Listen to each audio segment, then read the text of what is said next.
over the past decade, a book has become very popular between or among men, young men, and men overall. And it's so fascinating because this is its own phenomena. And the book is Meditations by Marcus Aurelius. And this is where things get convoluted, though, because I think people view Marcus Aurelius as alpha because he's an emperor. And he is alpha. That's the state of being that he's in. But he's not alpha because he is an emperor. He is alpha because he is alpha. And so if you read Meditations, I read that about 10 years ago. I started reading the first chapter. And the moment I started reading the first chapter, right away I was like, oh, this is the best book that I've ever read. This is amazing. Taking the Bible is in its own category. Meditations is still the best book I've ever read. And it's not even a book to be read by other people. It's his personal journal. And so in Meditations, he starts off by thanking his grandfather. And he just starts thanking everybody in his life for the character traits that they've taught him. He's like, to my grandpa, Varus, thank you for teaching me temperance and governance of mind. To my great-grandpa, thank you for showing me how to have a firm handshake and be around people. To my mother, my grandmother, XYZ. So he's writing in his journal, and his journal is just to himself. Again, he's not writing letters to these people. He's not writing this as a book for other people to read. This is to him, for him. And he's thanking the people in his life for the virtue that they taught him. And the reason why that was so compelling to me, and still is because it's alpha. Meaning he is not concerned with the way other people think about him. He's not concerned about doing things constantly for how other people will view him. He's focused on virtue, and he is Stoic, but I'm not using the word Stoic in terms of Stoic philosophy. He's just a Stoic focused man. And the chapters continue, and he's like, all right, I'm waking up. There is a day ahead of me, and I know that I'm going to face people who try to annoy me.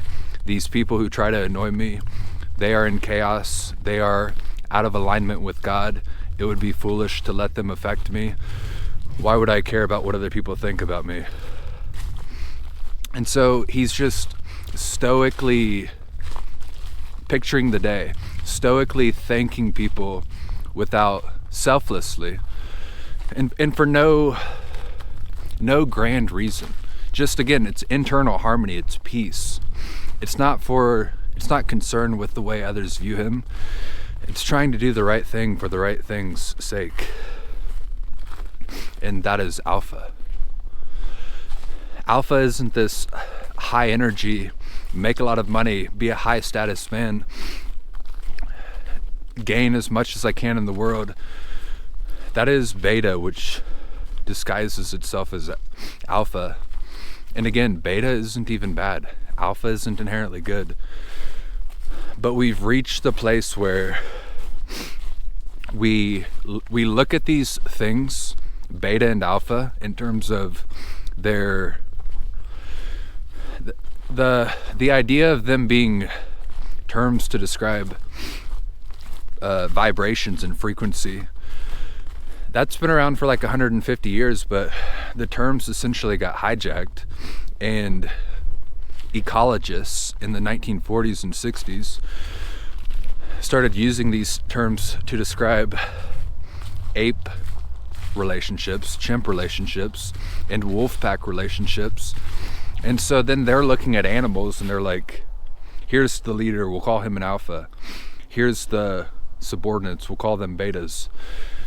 And then we try to base our societies off of what animals are doing, and it's like, why are we looking at what animals are doing?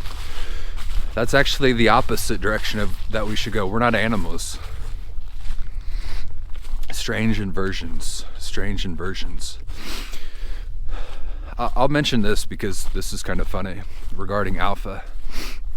I was working at a coffee shop and there was this guy who came in with a family. He was clearly the father of this family with like 8 children, and mostly girls. His wife and maybe 2 young boys, and the rest were girls. And they were running around crazy. He was calm, stoic. We made their drinks, we made them everything, they were eating it. And then he walks up to me slowly, and he has one of his children's drinks, and he looks at me and he's like, my daughter said this isn't chocolatey enough. Can we make this more chocolatey? Exuding what he wants to say. Calmly, confidently exuding it. And there was an issue with, I was telling him, like, explaining it, if we put too much chocolate in there, it's going to be super chocolatey and she might not like it at that point. It's going to be too sweet. So I was explaining a bunch to him, and he just looked at me again and he's like, can we make it more chocolatey? And I was like, yeah, we can make it more chocolatey. You're right, let's just make it more chocolatey.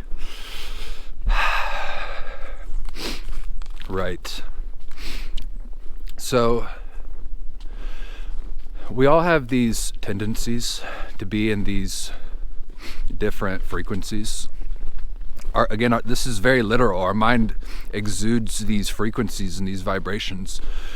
This is more real than the animal hierarchy deception. I won't call it a deception, but it's just an inversion. It's the wrong direction.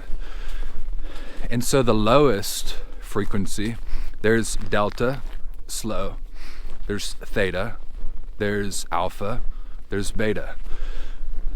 And beta is aggressive, quick, get things done, speak before you act, bang, bang, bang. Alpha is slow, methodical, exudes harmony, brings people together, leaders.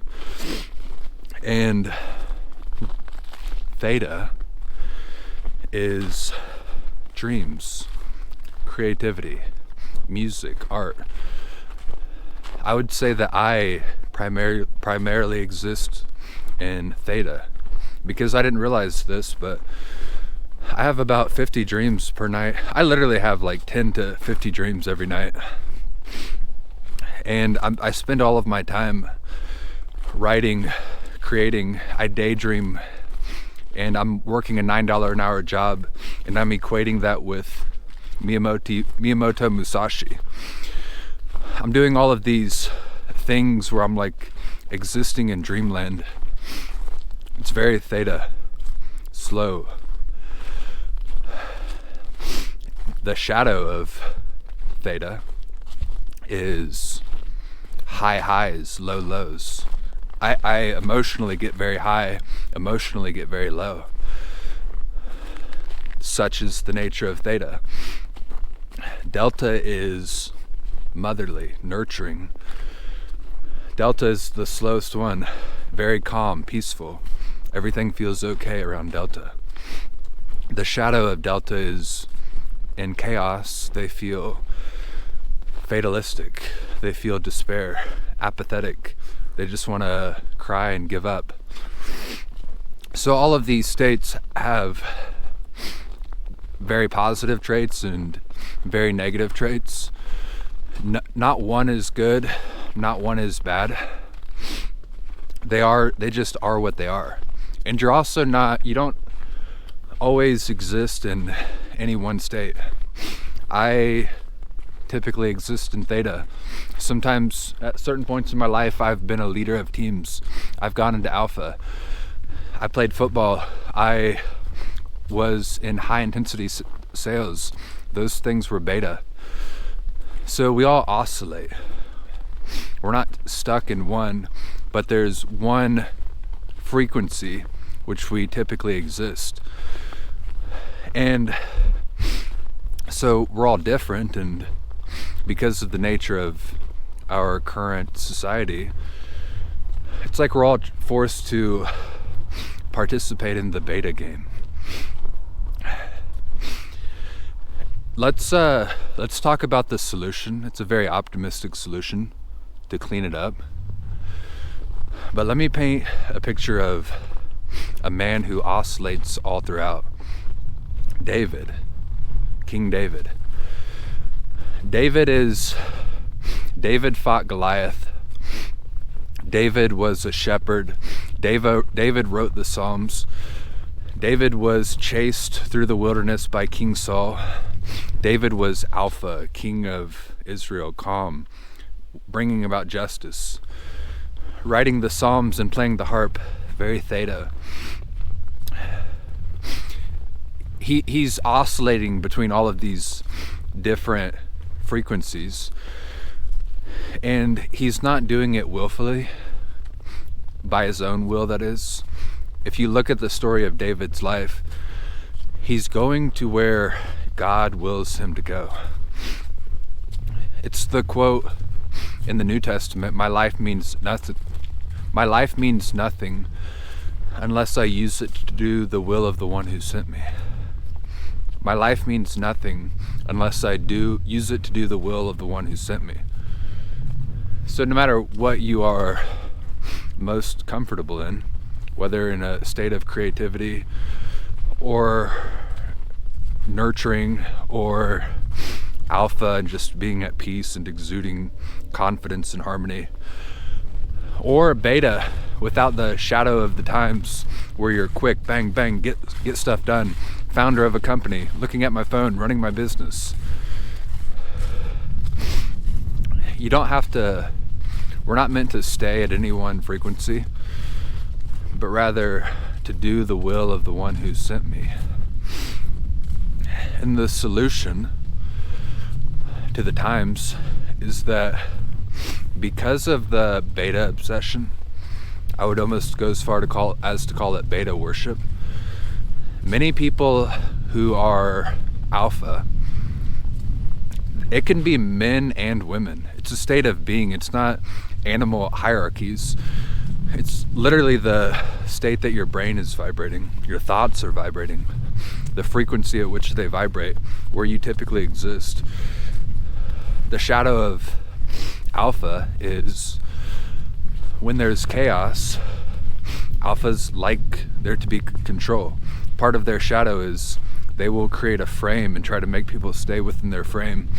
They will try to grip onto things and control their frame.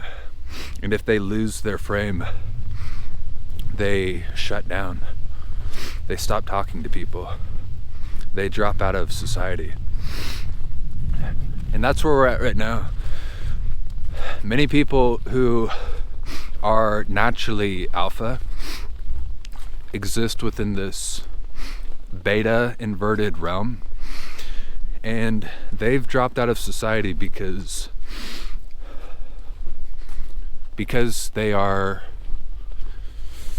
there's a deception. We are deceived. The inversion is so powerful. They think that they should be beta, but they're just different. And the solution isn't to play the beta game and be like, no, I've got to compete. I've got to bang, bang, bang, quick, quick, quick. Those people have to tap into their alpha nature. Those men and women have to tap into their harmonious nature, because that's how all of this gets solved. It's like in the New Testament. I've been reading 1 Corinthians. Paul says, for the weak I became weak.